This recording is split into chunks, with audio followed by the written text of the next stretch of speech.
Jelang gelaran Piala Asia U20 2023 di Uzbekistan, Timnas Indonesia U20 mendapatkan kabar buruk.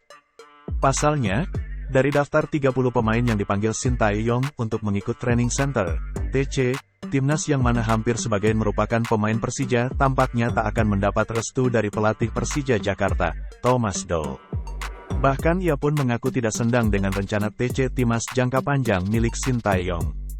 Ketika kami sedang berada di posisi pertama klasemen, malah pemain-pemain kami dipanggil ke TC jangka panjang Timnas Indonesia U20, kata Thomas Doll dikutip dari bolasport.com, Minggu tanggal 29 Januari tahun 2023. Dilansir dari bolanas.com, tentu saja kemarahan pelatih asal Jerman ini beralasan. Saat ini, Persija Jakarta bersaing memperebutkan posisi pertama klasemen Liga 1 musim 2022-2023 dari Persib Bandung.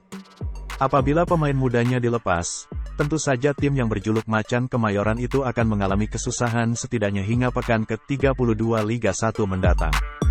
Dengan asumsi jika Timnas Indonesia U20 melaju hingga babak final Piala Asia U20 2023. Lebih lanjut, Thomas Doll mengisyaratkan hanya akan melepas 3 pemain ke Timnas Indonesia U20 saat ini. 3 pemain itu kemungkinan besar adalah Barnabas Sobor, Reza Aditya, dan Ahmad Maulana Syarif.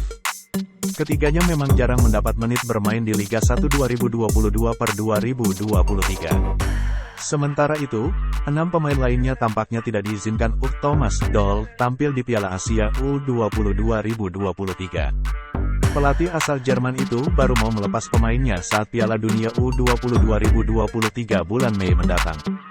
Mereka saat ini bermain di Persija, ungkap Doll. Lebih baik mereka perginya nanti ketika Piala Dunia U20 2023 digelar. Untuk sekarang, mereka harus fokus di Persija, tukasnya.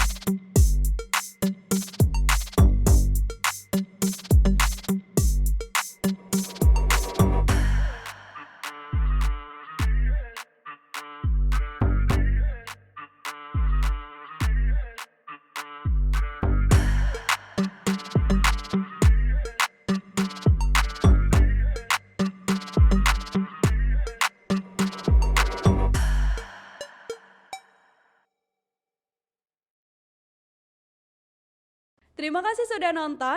Jangan lupa like, subscribe, dan share ya.